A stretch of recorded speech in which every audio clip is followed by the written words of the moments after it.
ma ke kiko vaina o Park Ranch ma Waimea. Nui na lave like ole e ho'oholo muana ya kako. Ia, ua wala o mau ka vehi ke la, koho mea la ke ele makuli a luhine nei no na eha o ke po ke kino na hi o na apau.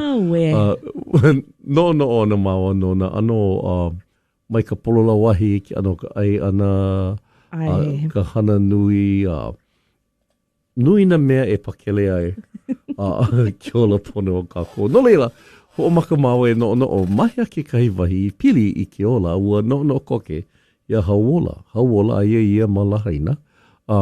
He po ina nalu i ka waka hiko.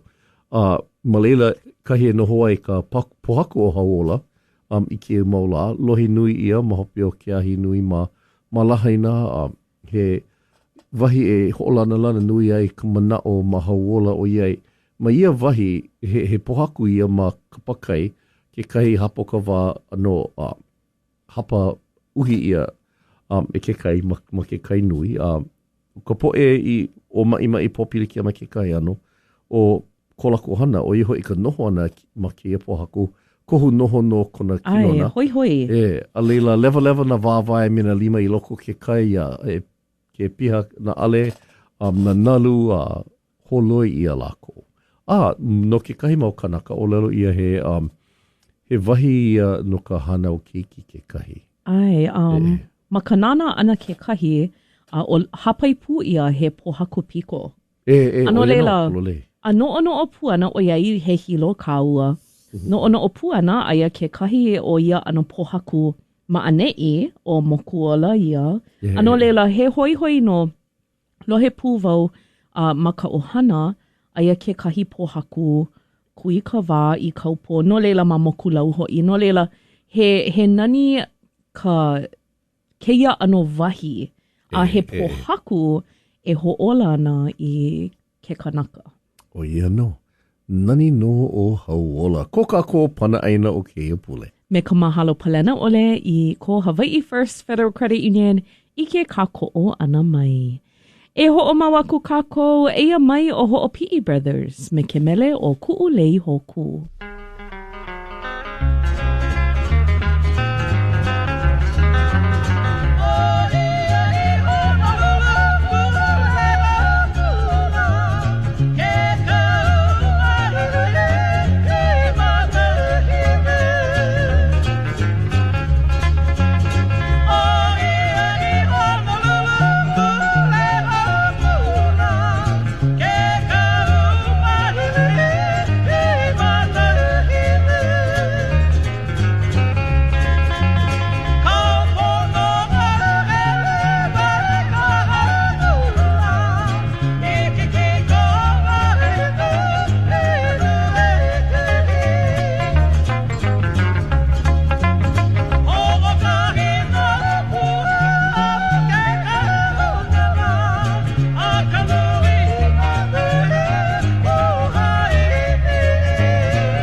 KWXX.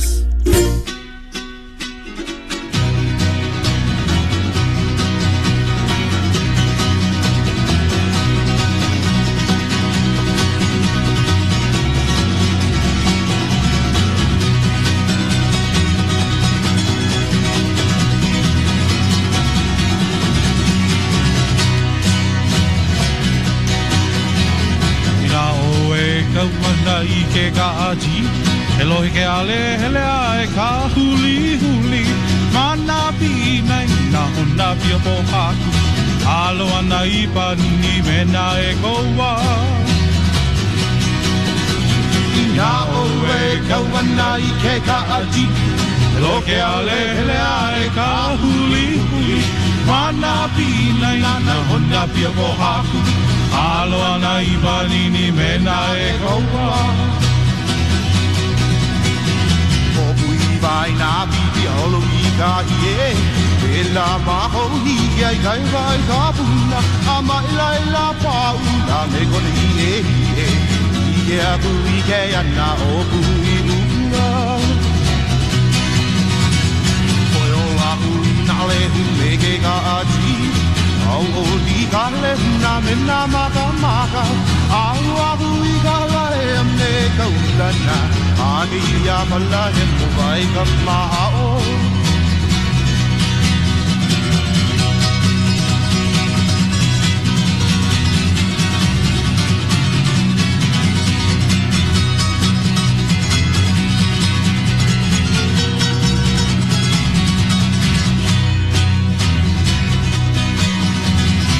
Ahi ki vai ka hale o ka maka maka Luana I ka lai o luwai o hindu Haina ka puana me ke aloha No ka aina ka ua o haa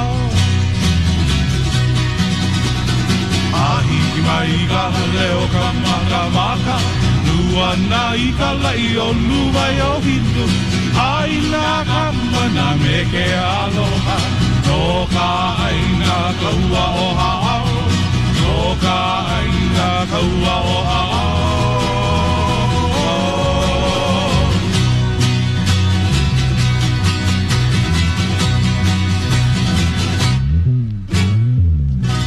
O ia hoi o da blalas me ke ala ka jeep no koka ko hoa o ke ola. A pea ko jeep ko ka laka he ke hoa. E ho o maua ku kako e mai ora ia te a heo me mai me se. Sweet and lovely ke o nau nau ka mai le. Ho oi po ke ala ho heno shui ka pili poli.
KWXX, your feel-good island music station.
Mapuia ke ala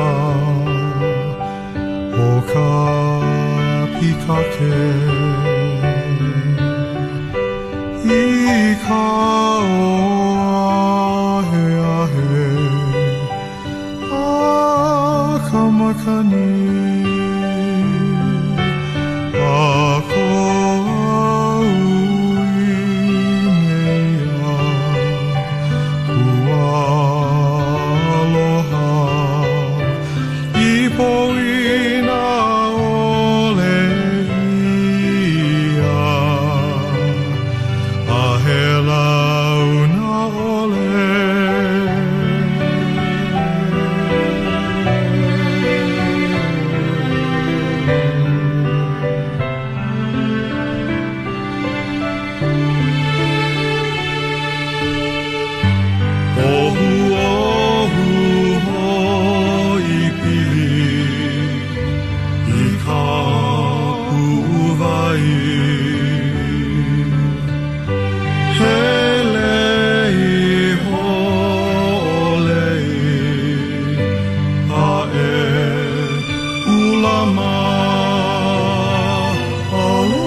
Oika Brothers Casimiro Mikimeleo Le Pikake no ka ohana ko vai ai a Harris.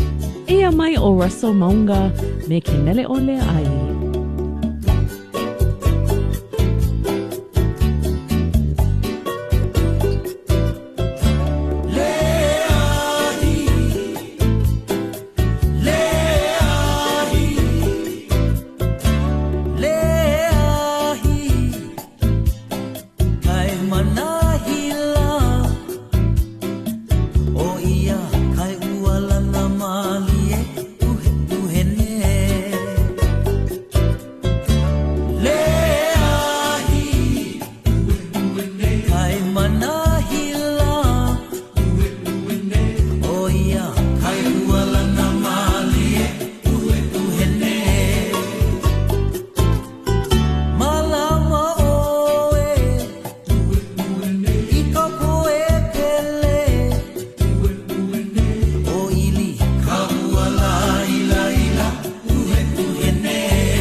KWXX.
Oia o waipuna me malama mau Hawaii. E mai o ana kala led ka apana me na kapua.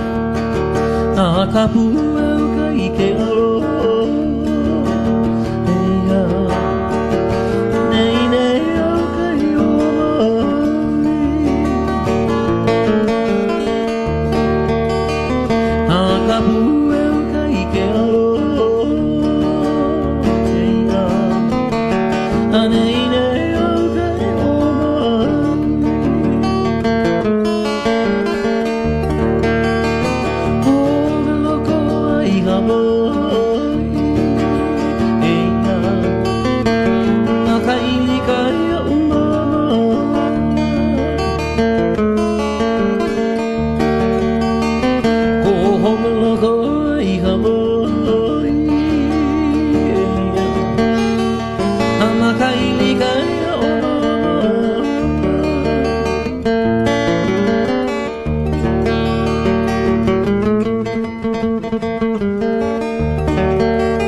Your feel-good island music station, KWXX FM.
O ia hoi o olo mana me mele o ka ho'olawe no dano lao Vanessa e ho'olohe ana ma ka hale kulani. A ho'o mai kai I kona keikei no Al o ia e paa male koke ana o ia. Uho ea mai kako I ka manawa noko kako. Mahalo ana aku ia kumo alika no kanahana nui maniolo hiki. Mahalo pu e ke hoa no ka ai manawa minuke hope loa. Ma ia kakahi aka no ua ai o ia e noho pu me au ma ka paikau kuhio. Me I ka pole nei. Ai. He lea no paha ka launa ana o olua. Ua lea no. Ua I loko no o ka hanahai o lelo paikau ma ka o lelo pelekania a pela pu ka mo o lelo ai ole wahi a pila ka sakaripa. Ai ma ka o lelo pelekania ua ho'o Hawaii a hana maka mana o lelo e lua o hana mau o alika I ke ala he mai ka e ho'ohani ka o lelo Hawaii na wahi like ole. Ua hapai pu ia ka lehu ina ale maupopo piha ka mea e o lelo ia nei. E kele ka I ole, ma ni ole hiki, kiko aha punana leo, kiko o roga. He ape ko la ko ki manawa hiki ke hana maki ke pona. Mahalo ka hai ana mai. O iei a ole voi ike no ka ape no lela ai. Kahi vo lohe no ia ke kahi ale, polo ia ale voi ho uili, e hana ana ka na mea like ole hiki ke hana ia maki ke pona. O kanani o keia ano haawina, na ke kanaka e ho'oholo I ka pai kupono, a aia I kona pai ma ko kau o lelo Hawaii. No leila e imi aku o kou, ma ka ape hou, ai ole ma niola hiki kiko aha punana leo kiko o roga. O e lu ka ko ina mele o ke ia hola e ia mai he kumuhula e noho nei mawai mea e o Natalie ai ka mau. Me aloha Hawaii ku uane hanau. Aloha Kuone hanau Mai Hawaii kua uli A ke one o ni I hau He lei mo mi hoe Vehi no na la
KWXX.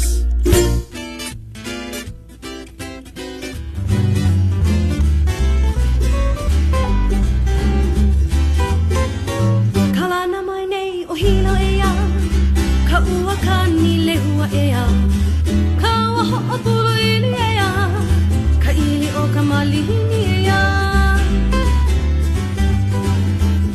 Kalana mai nei o hilo ea, ka ua ka ni lehua ea, ka waho o pulu ili ea, ka ili o ka malihini ea.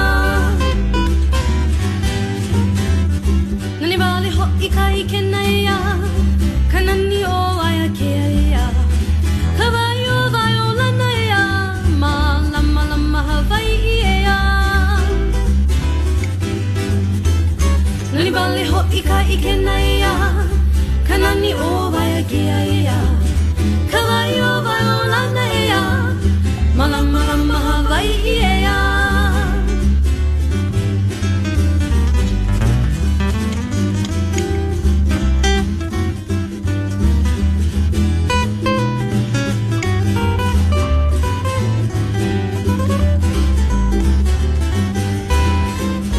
Kalana ho'i moku ola ea, he moku au i ke kai ea, e ho'opulu ili nei ea, ka hune i ke kai ea. Kalana ho'i moku ola ea, he moku au i ke kai ea, e ho'opulu ili nei ea, ka hune i ke kai ea. Leana i ka lei nani ea, ka bua o ka lehua ea, haina mai ka puana ea, no ka ua ka ni lehua ea. Leana i ka lei nani ea, ka bua o ka lehua ea, haina mai ka puana ea, no ka ua ka ni lehua ea.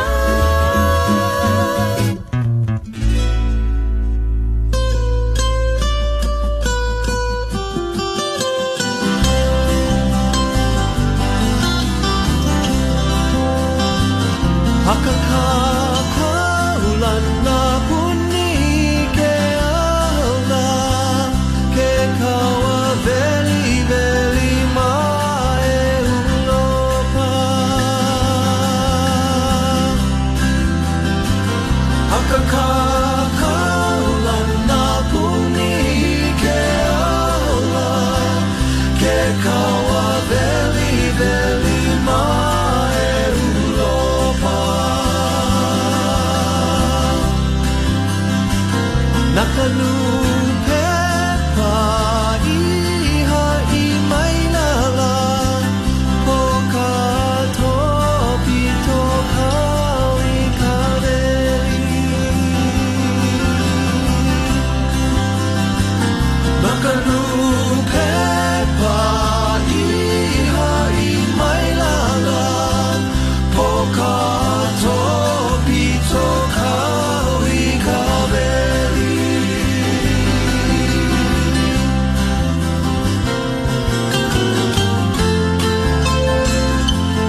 Veli veli na hana ke ke akula o ne ilima koko he aloha ole Veli veli na hana ke akula o ne ilima koko he aloha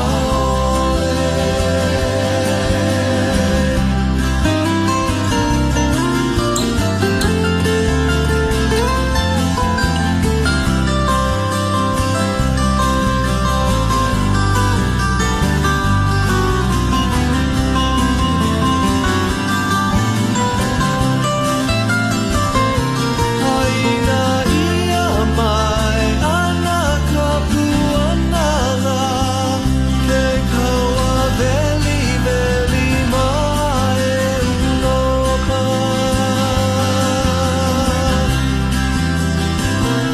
Haina ia mai ana ka puanala ke kaua veli veli mai uloka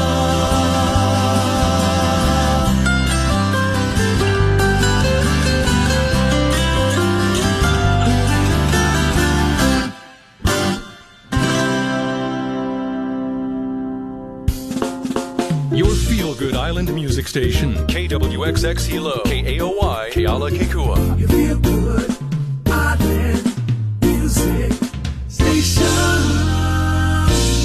KWXX.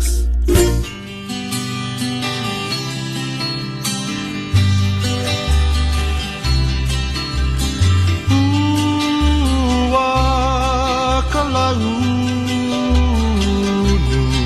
makekai Ohono liwai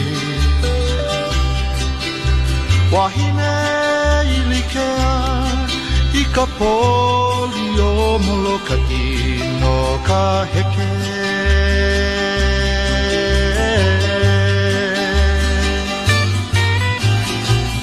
Nani wale no Na wai lele ka Ohina Ohaha O mo'oloa Na vai e kolu I ka uwehi wehi O ka malo I ka mali e Ua ka launu ma ke kai Ohono liwai Wahine ilikea I ka poli o moloka no ka heke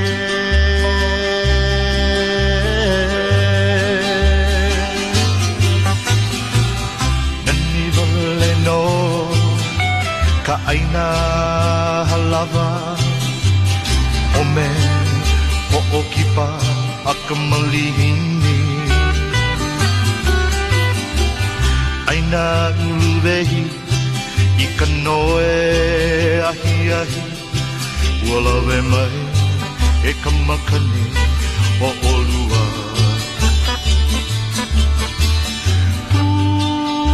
Ua ka launu ma ke kai Ohono liwai Wahine ilikea I ka poli o moloka no ka heke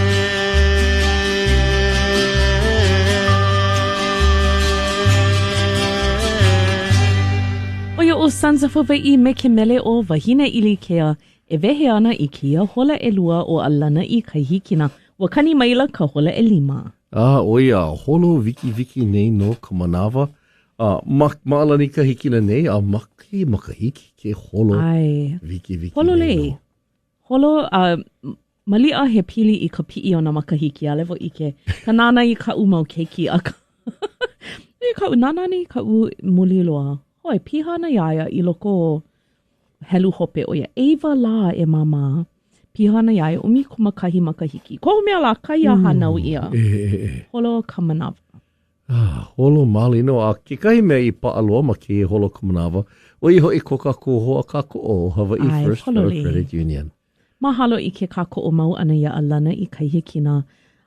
Eia ke mahalo aku nei I ko KWXX kesa nei a me ko ka aha punana leo I ka ho'opaa ana, ka ho'okahua ana ia alana I kaihikina. Ano leila e nohoa, eia mai o hui o hana e wehe ana I ka hola e lua o alana I kaihikina. Me ke mele o I kohula.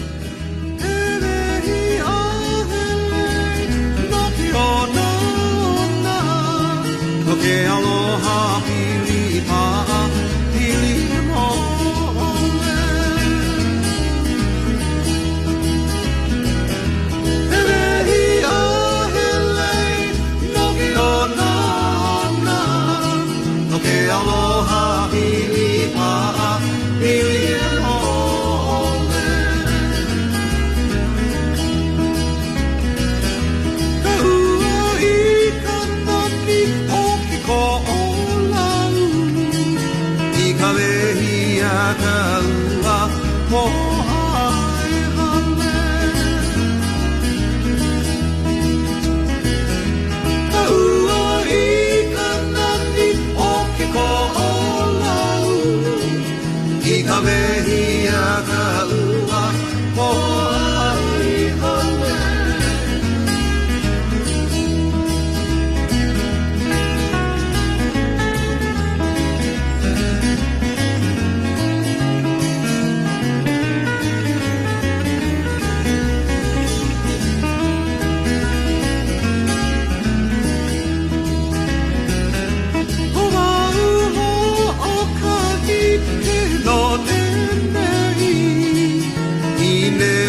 Hana nui a ke aloha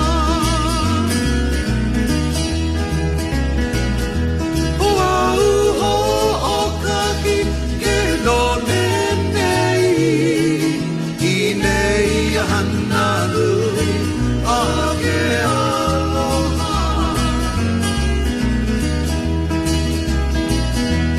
Aina ia mai ama ka puana E hiri a ka ua hana kukai ana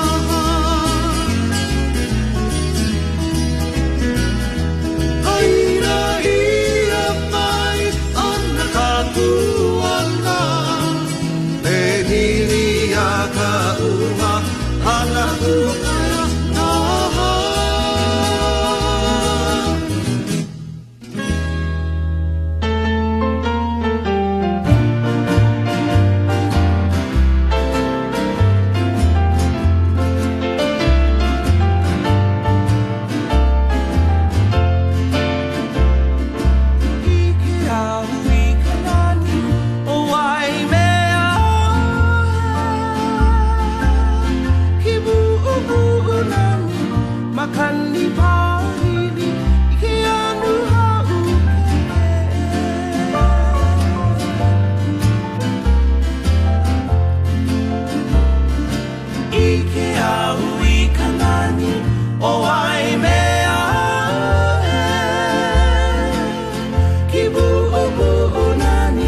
Makani pahili ike anu hau keke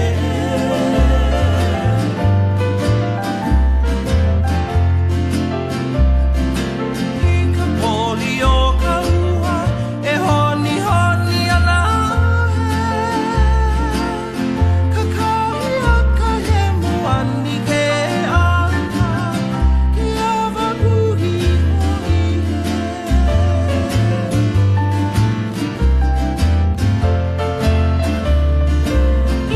Pori o ka ua e honi honi ana e Ka kahi a ka he muani ke ana Ke awa puhi hoi e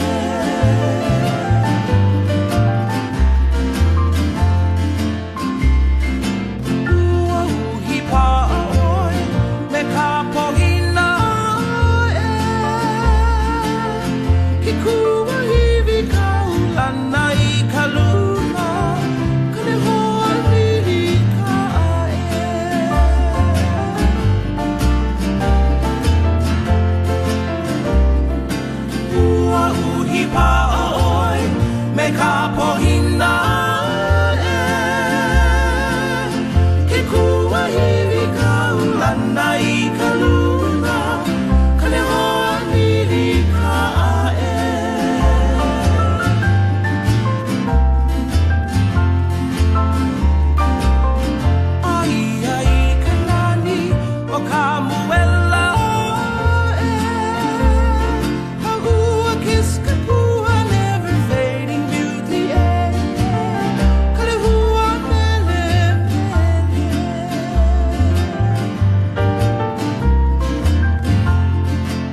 Loud and clear all across the island.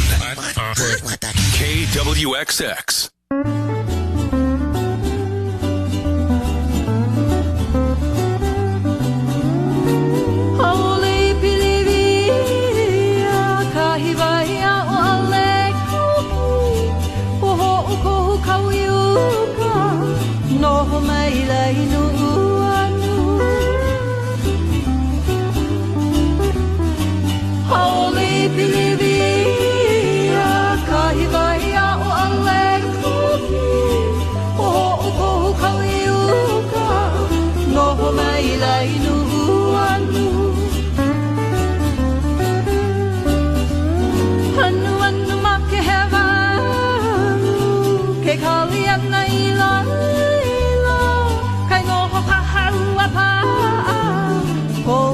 Na o ia nei ia nei ia kapina o ma e he ala na na ko ka iki mai ia nei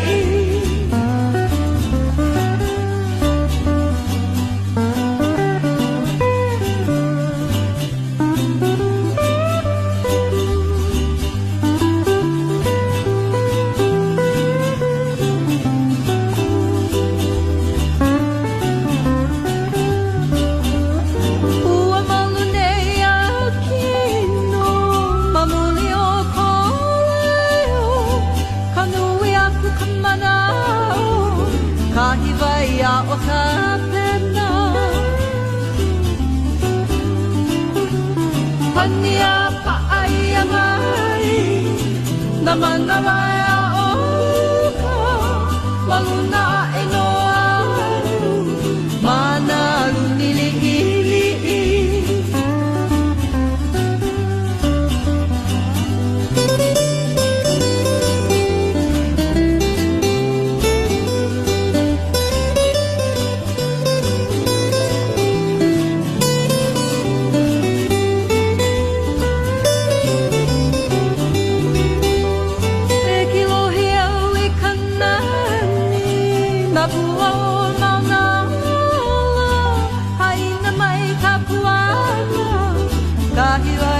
o ale koki e kilohia ui kanani na bua o mauna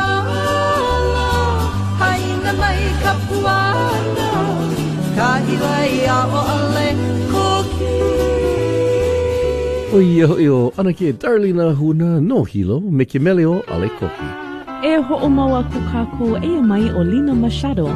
Me kana mele o kaulana o hilo hana kahi. Kaulana o hilo hana kahi. Hilo e. Kaluana ni o kana e wa.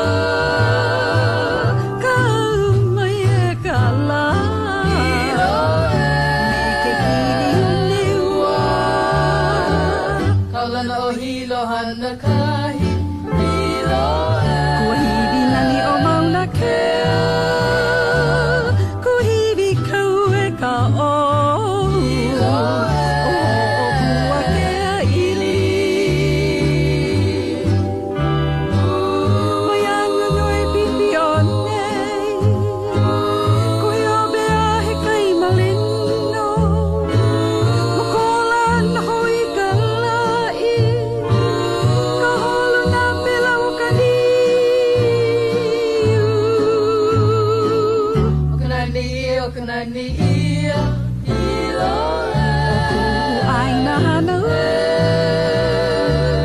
haina mai ka buanga kalana o e ilo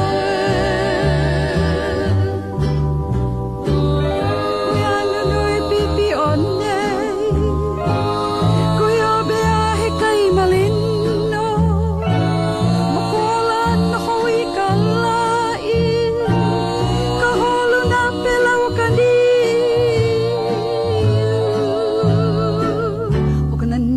o kanani ia o ku aina hana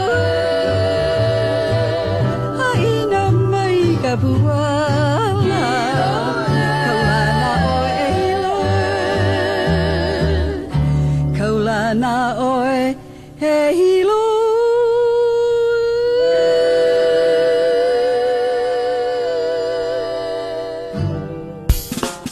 You feel good, Island Music Station, KWXX.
O kumuhula kia li'i Rachel me ke mele o kaua noe anu hea. E mai o nā kama me pehea la.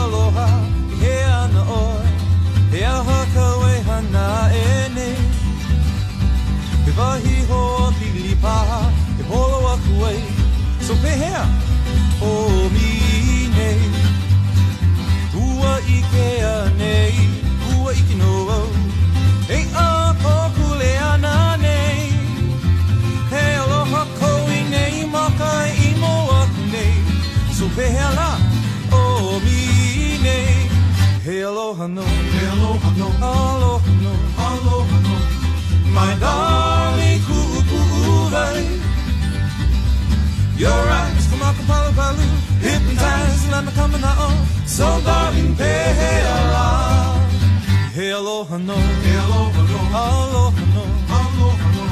Sweet baby, you ibale oi. Come and hold me and make my oi, and then hold me, sing pa'a. So Layla, ooh, sure kela.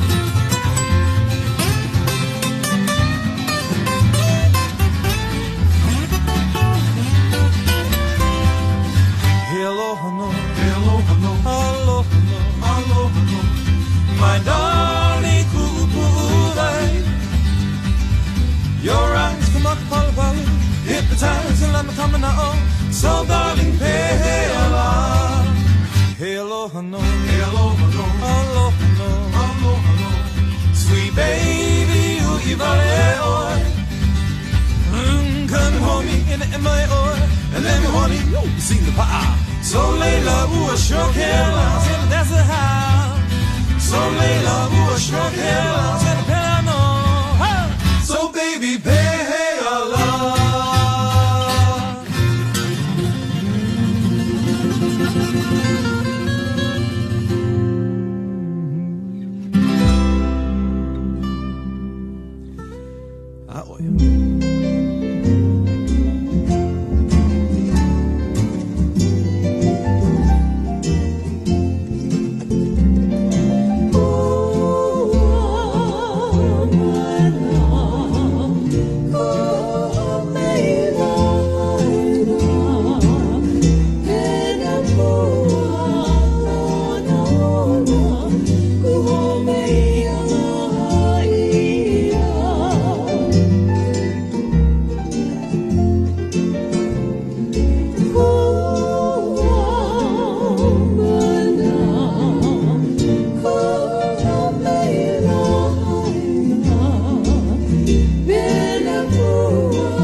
Kaniuku kila kita nape malie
sounds best on KWXX, your feel-good island music station.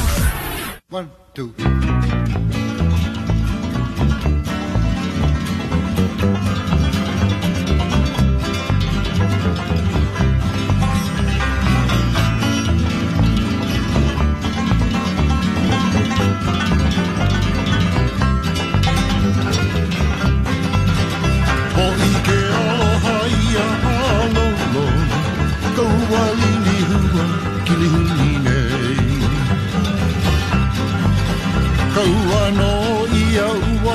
Manao, honey, honey, iane, ika puuai.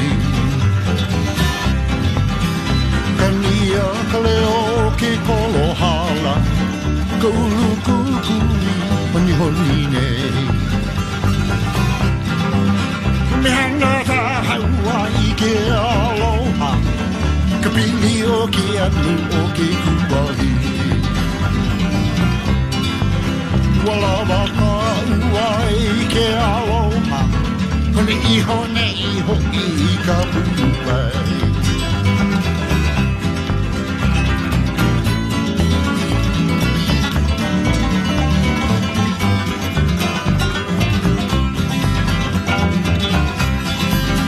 Haina ia mai ana ka puana, kaua lili hua kilihuni nei. Haina ia mai ana ka puana, kaua lili hua kilihuni nei.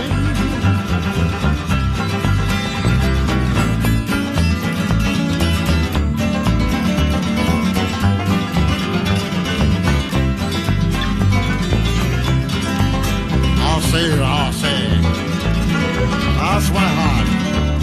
Even one more time.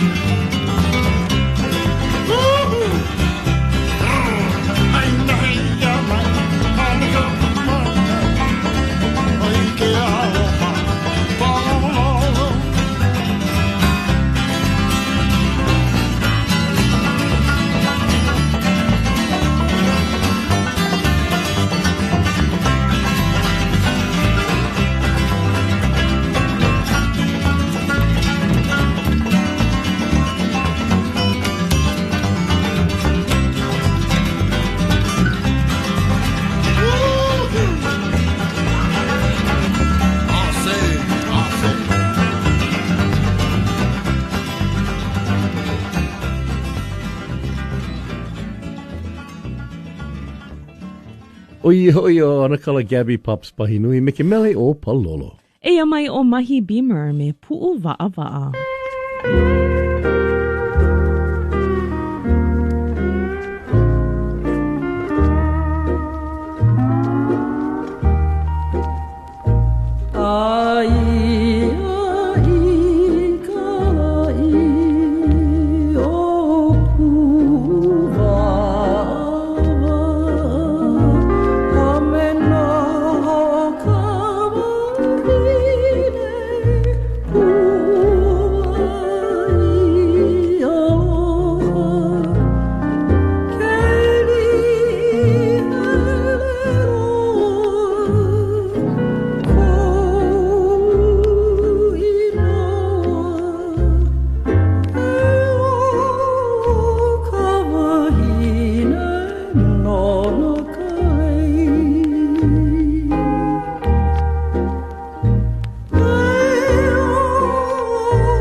Kona, 94.7 Hilo. KWXX FM, your feel-good island music station.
o nā pua me ke mele o lava kua.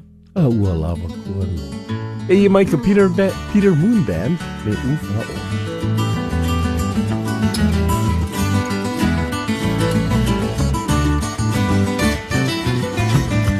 Mana o paha kākou, o kākou wale no, I ke ao a kea. Ua ana ia ka papaku, o ke kai hohoni. A he mea ole hoi, ka loa I ka mahina. He hea nae, ke ao o ka lewa, kahi o ka UFO. I ke kauka a ahele, holo holo e. I ke maua, I ke kupanaha e. E ahala ia mea, elele o waka nei. Awe, awe. Akuhi mai e UFO.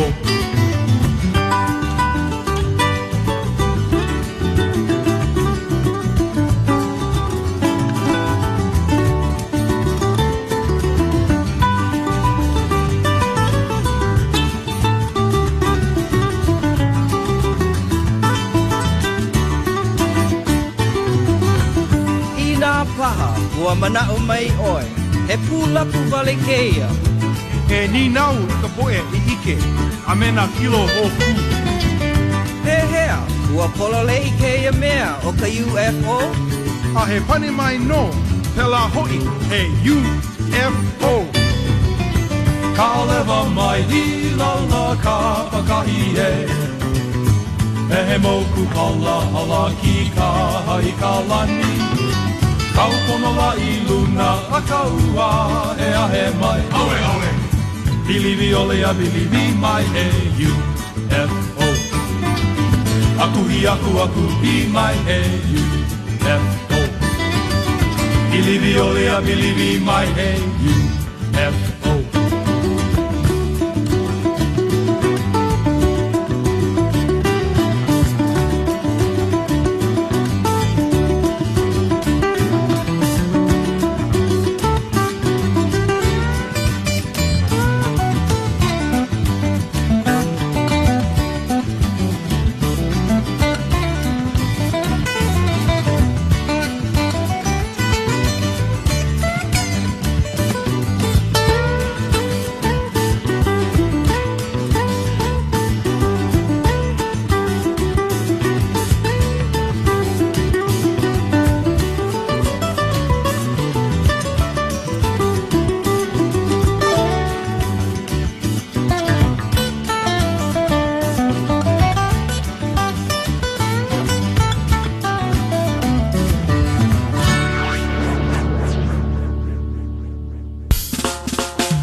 ia hoi o akoni me ka palapala I patch.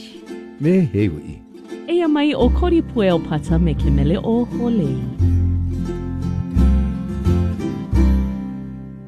O kalapana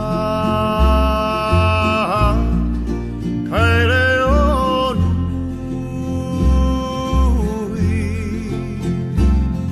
uarono ka uka ore e uara kalapana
.5 Kona, 94.7 Hilo.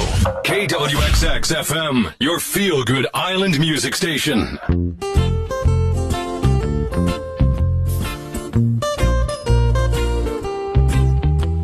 Au hea oko e nā pua e imi ana I kana au au. E kau mai maluna o makali'i.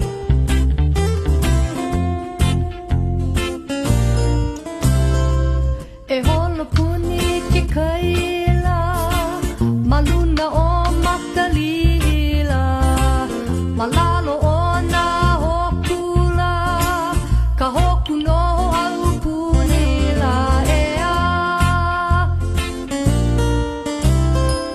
makana mai ka ike o na kupunala awana I ka moanala I mua I ka hiki ho ila ea e hoe maluna o makalila I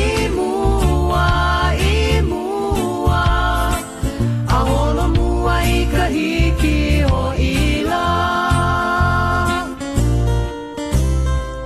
uoho hia na ho manala mai a va'a makalila ke a o nei na pua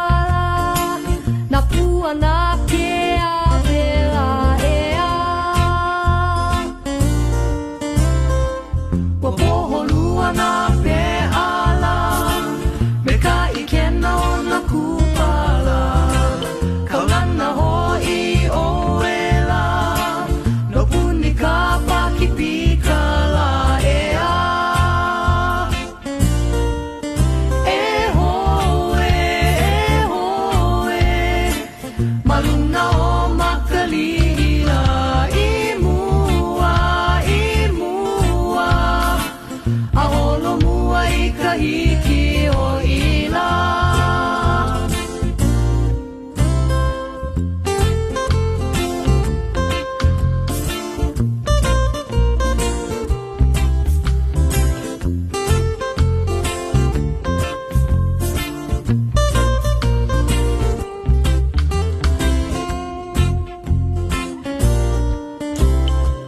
mai noho apo inala na aloha pi alila holo ana I kainanila kupa me kalokahila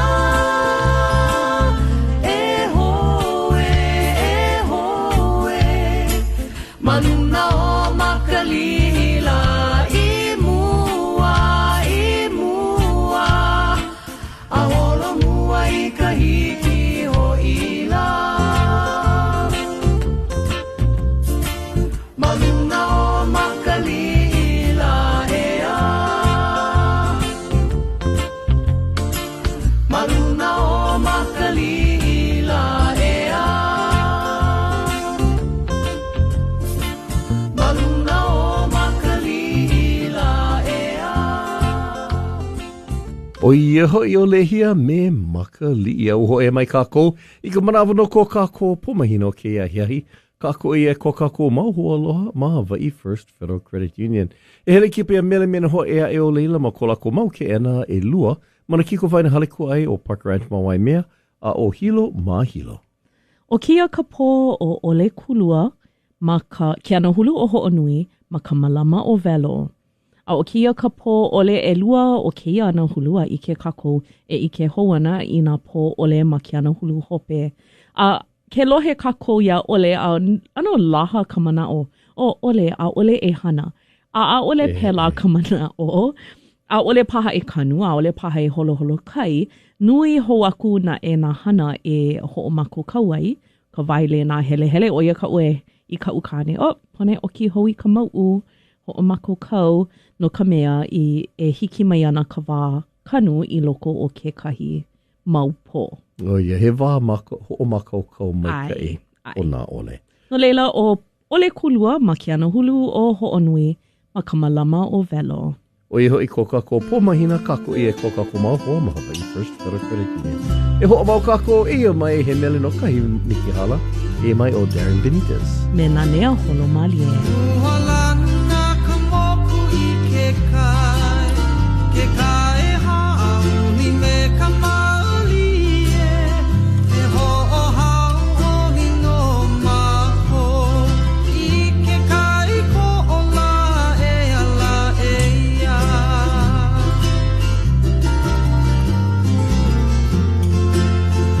Moalana ka moku I ke kai hauni me ka malie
Ia kanai andai aoka Hayoko ia no Aue Aue Aue Aue Aue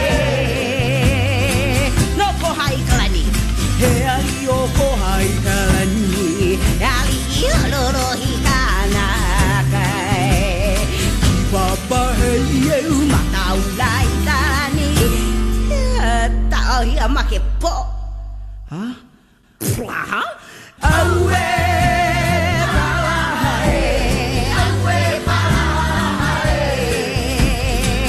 Eia nai noa Eia nai noa Nari i hororo hikana kai Nohala e ako i hala ko haikalani No ka kumaka Ka kumakae Ka kumakae Aue pihoroe Aue pihoroe Aue Aue Aue Aue Aue Palahae Aue Palahae Ka kumakae Ka kumakae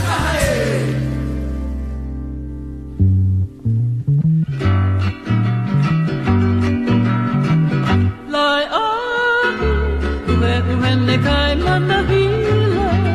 Ue uhene ka hopu o ka ala kai mama. Ue uhene. Malama owe, ue uhene I ka poe pele. Ue uhene o ili ka ue I ka puko o ue uhene. Kaulana, ue uhene ka ui ka nuku. Ue uhene, nana e ho o ali nei ka moana. Ue uhene.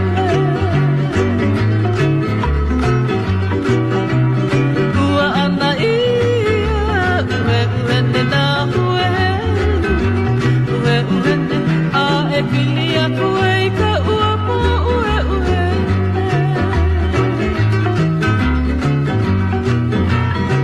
Kawaku owe, ue uhene I ke ka opio. Ue uhene, hawa e ka ue pa iwa ki ani. Ue uhene.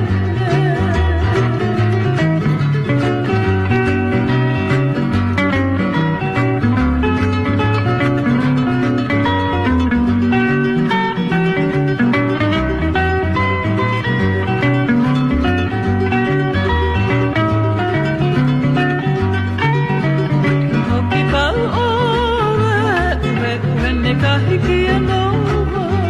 Ue uhene, ai ka lawe a hiki I pau. Ue uhene.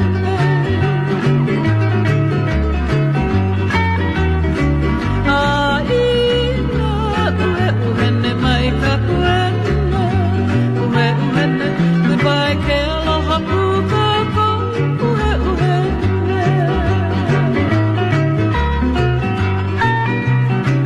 Aina, ue uhene mai ka puana. Ue uhene, goodbye ke aloha pukako. Ue uhene.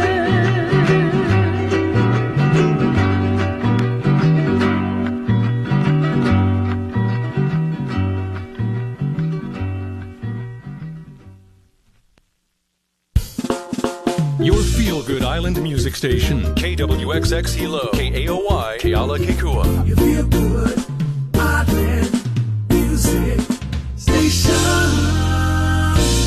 KWXX.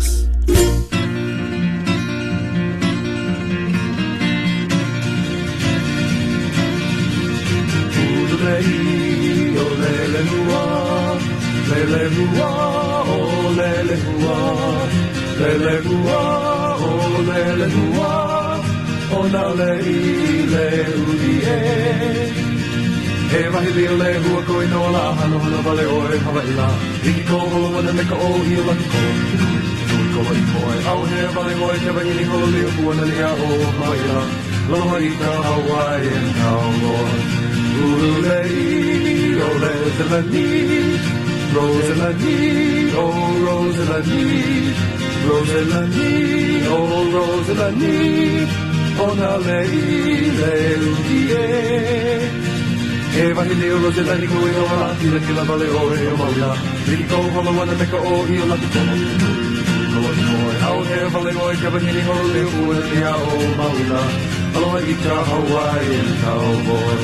Ululei, o leili ma, leili ma, o leili ma, leili ma, o leili ma, o na leili e. Haalali mai au I hotu la, honi mai au I ka aina maliki. Kau hana aku I ka liu California ua whawha mai la. O le mua maki o kalako o ka ina maliki ni la e San Francisco by the Golden Gate. Aloha I ka Hawaiian cowboy. Aina mai o ka puana, lele mua o Rosalani. Aina mai o ka puana, o na leile uie. I am heading for the land of Kapu. Out here, vale oi te wahini holulu, liki ko holo wana meka o I o laki ko. Kui ko laki ko hoi. Out here, vale oi te wahini holulu, o puana ni a o Hawaii la. O na leile I ka Hawaiian cowboy. Ona leile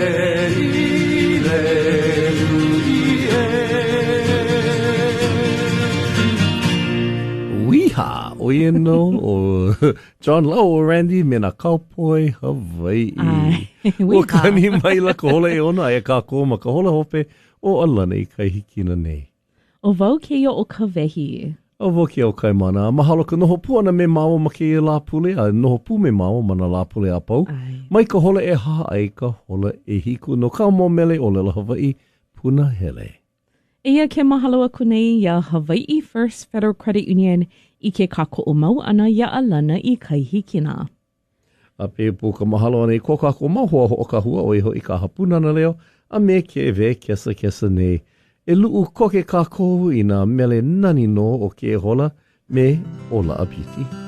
I meni ia na hoku Zudameister.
KWXX FM, your feel-good island music station.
Me Green Lantern Hula.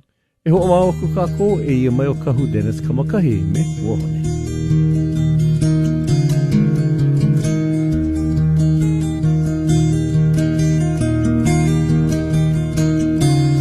O e ka wahine a ke aloha I laila I ka urube upua hone I ka lahi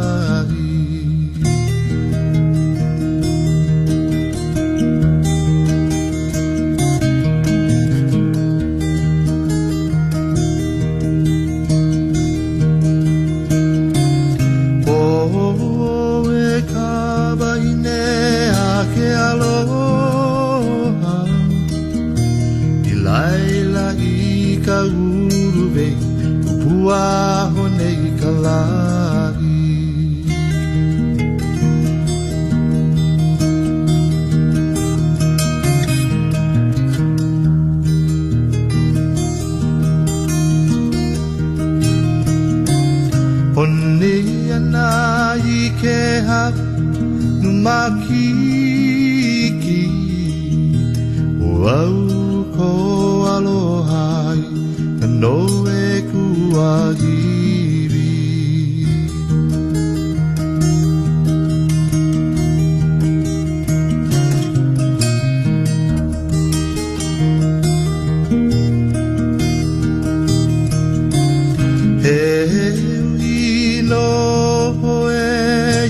kula I bili a me ka e I o le lono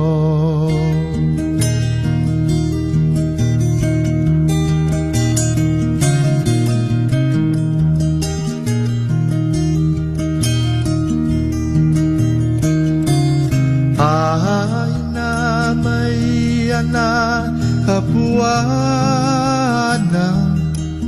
Kupua hone I kalai E nani maulino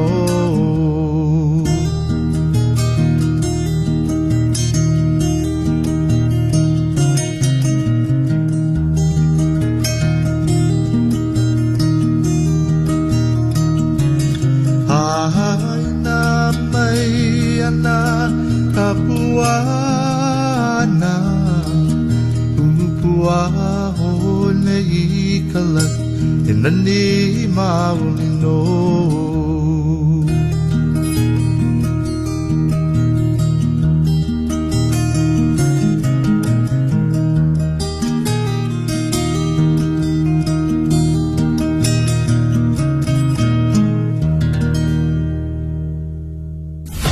More feel-good island music on KWXX FM.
English me KHBC.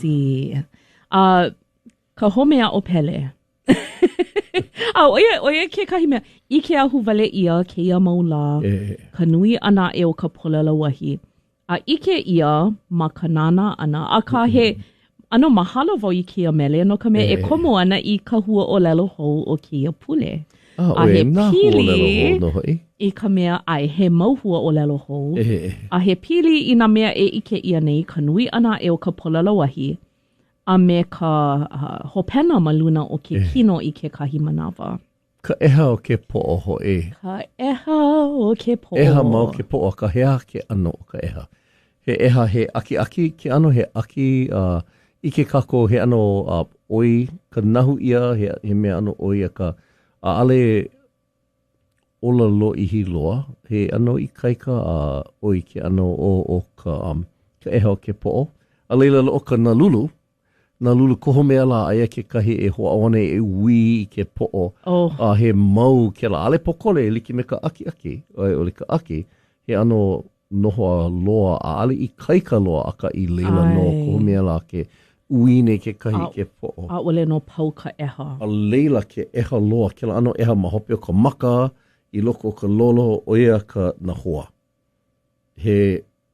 O ka make wale no oi ka hia moe. I nā hiki. I nā hiki. Ki kahi manawa oilo aku ka... Ai. A leila, hea na nui na ano la au no na ano. Ki kahi manawa ke hoe mai ka pololo wahi mai oi ka mai paheu. Ai. Kahi manawa he eha wale ke po'o no ka I kaika. Ai. A ka, nui na la au a ka o ke kahi mea ano launa, ka launa mawaina o ia mau mea, o ia hoi na la au pani. No ka mea loa na la au ka hea, he leo pule ke ano ka la au lapa au, hana ia ka la au mai kana hele hele, mai kana hele, a leila o ka maa mau loa ke kahi ano pani. No ke kahi mau mai o ka hee, ka pani, la au pani mai kai I hee ako ka mai. A ka, ma na mea pili pui ke po'o o ka aki lolo ka la au pani kupono. A o ka aki lolo he ia ke kahi aki lolo he ano hina lea. Ke kahi he ano ko, a o ke kahi he ano kalo. No leila o ka aki lolo ke kahi la au pani kupono. No na eha o ka po'o, o ke po'o. Ka aki oi, ka na lulu oi, ka na hoa oi, o ka aki lolo ke pani. Mahalo nui. Ano leila e malama pono kākou, mahalo ka hapai ana I ke kahi ala lapa au I ko kākou mau po'o. Ano leila e ho'omau aku kākou ea mai o makaiwa kanui me ke mele o Iola Naivi.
Ledward ka'apana me kaniu I kona me ke mele o awapuhi mele mele.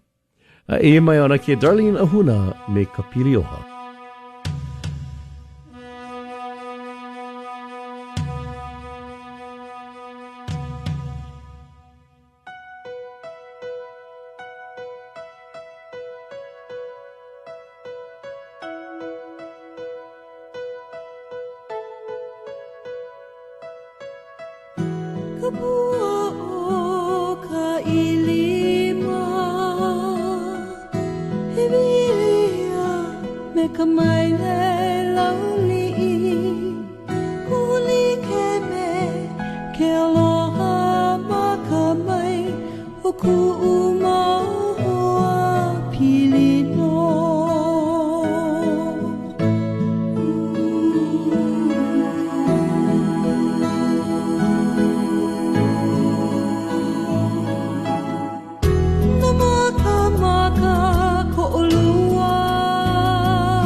KWXX FM, your feel-good island music station.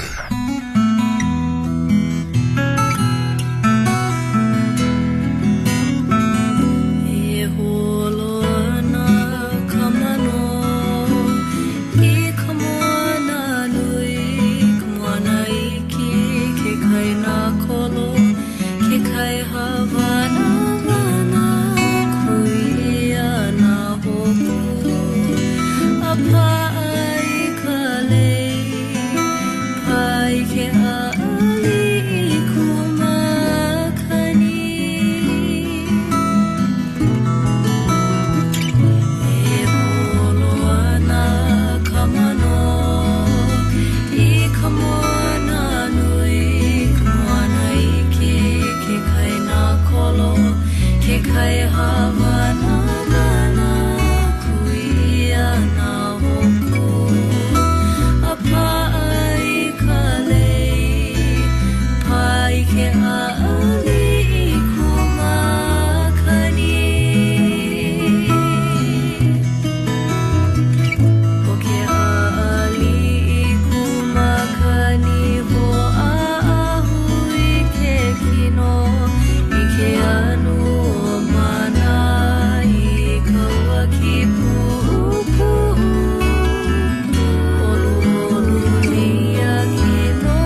Je t'aime me kana mele I haku ai o au I ke kailoa.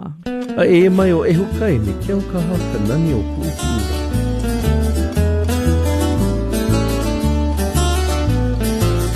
Kalana o ke o kaha, ku'u o ne hana. Hana ia I ka ulu vehi vehi, kanane o ku'u ai.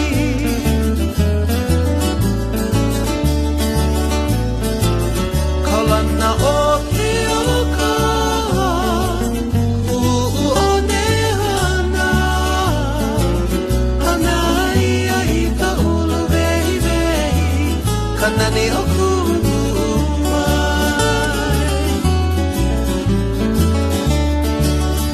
Makalihi kai me na maka maka, I ka mumolu ka niu.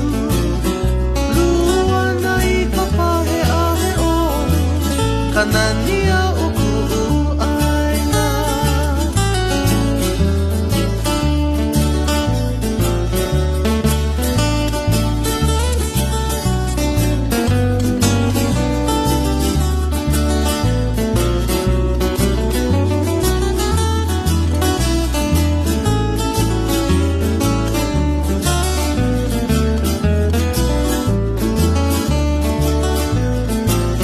Yo ka ha'a o he lua, ha'a he oa o hilo. E aloha a mauloa, kanania o ku'u mele.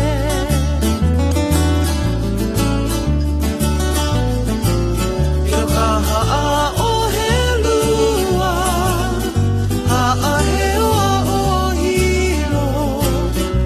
E aloha a mauloa, kanania o ku'u mele.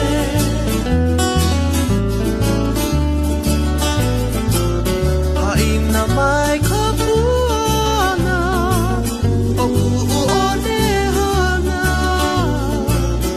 Ke o kaha forever I will love you, kanane o ku'u ai.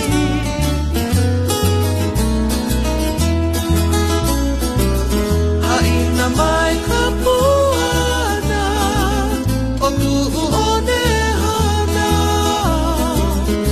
Ke o kaha forever I will love you, kanane o ku'u ai. Kanane o ku'u ai. More feel good island music on KWXX. KWXX FM.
Uhoia mai kako I ka manawa no ko kako o lelo no e au kia pule. Kako I e ko kako mau ho aloha ma Hawaii First Federal Credit Union. E kipe la ko ma ko la ko mau ke ena e lua mana ki ko vaina haliku ai o hilo ma hilo a o Park Ranch ma Waimea a e ho e a koke ana ma Waikoloa. Ai. A o ka o lalo no e au o ke ia pule he pili no I kahi wahi o hauola a eia mai ia. Ka lai o hauola. A oia hoi he malie, he malu.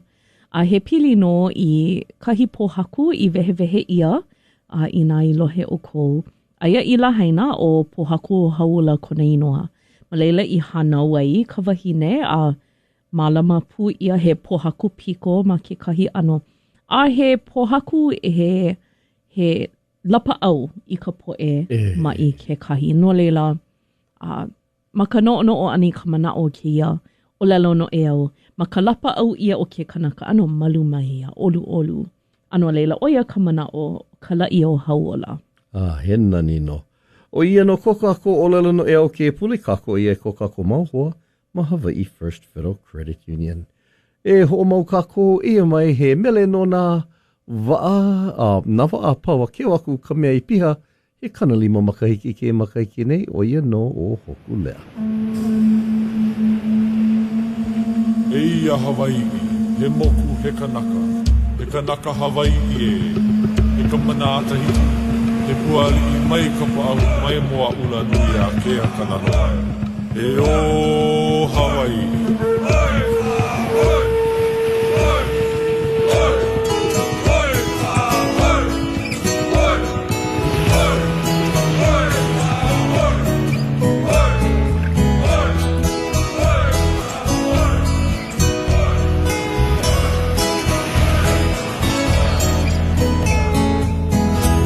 Ke makamako ia hoku lea whaakaulua nani me he manui ka holokai ua pohona pea ke ahe makani o ke lea aku pono I ka hoe ana a ka mai I ke ala o ka hiki ka holo hoku lea na hoku o na lani ko kia ia la kai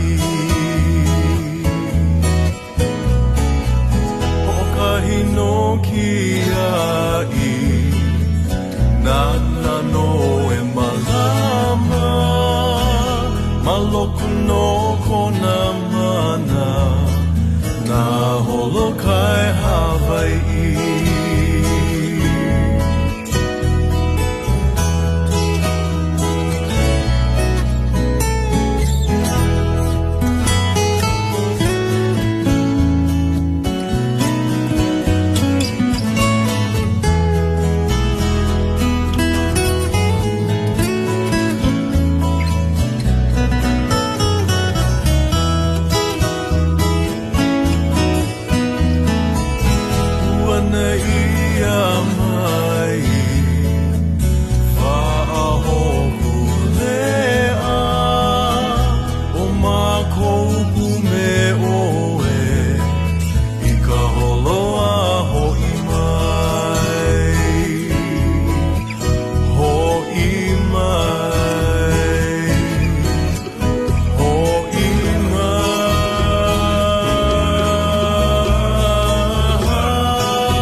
KWXX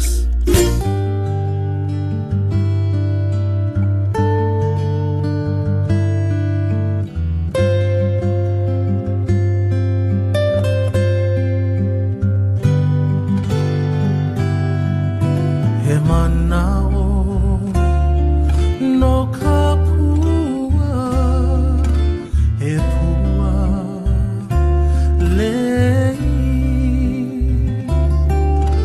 lehua mamo ka uka he pua laha ole he manao no ka pua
You're connected with KWXX.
Oia o alea me mapu mau ke ala a piliwi o le piliwi mai oia ke mele hope ma alana I kaihikina I ke ia pule. Oia, ua holo viki no ka manawa ina ua hala kau mele puna hele ia oi e kipa mau ia mawa me ka vei ma lani kahikina nei mana la pule a pau mai ka holo e ha a I ka holo I hiko a hele o mahalo ke I ko kako hoa kako o iho Hawaii First Federal Credit Union. Me ka mahalo pulena o le ka aha punana leo me kia ka hua le kio nei o kebe kesa no ka ho o ka hua ana ia alana I kaihikina.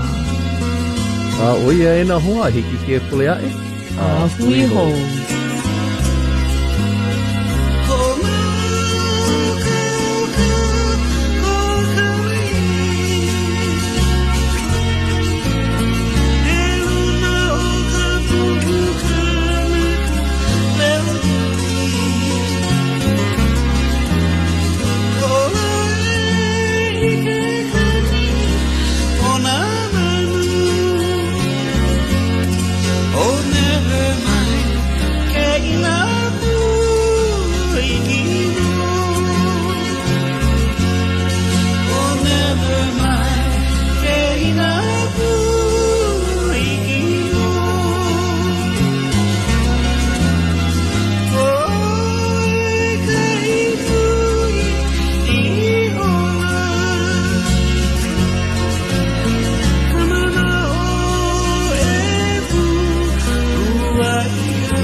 KWXX.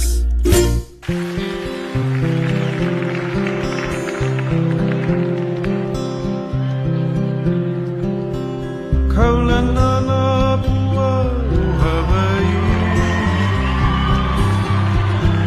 Tupama hope o kaina Hiki mai ka elele o ka loko ino Pala pala anunu me ka paka Kaulanana pua o Hawaii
Kumua me na alakai o na kai e mau.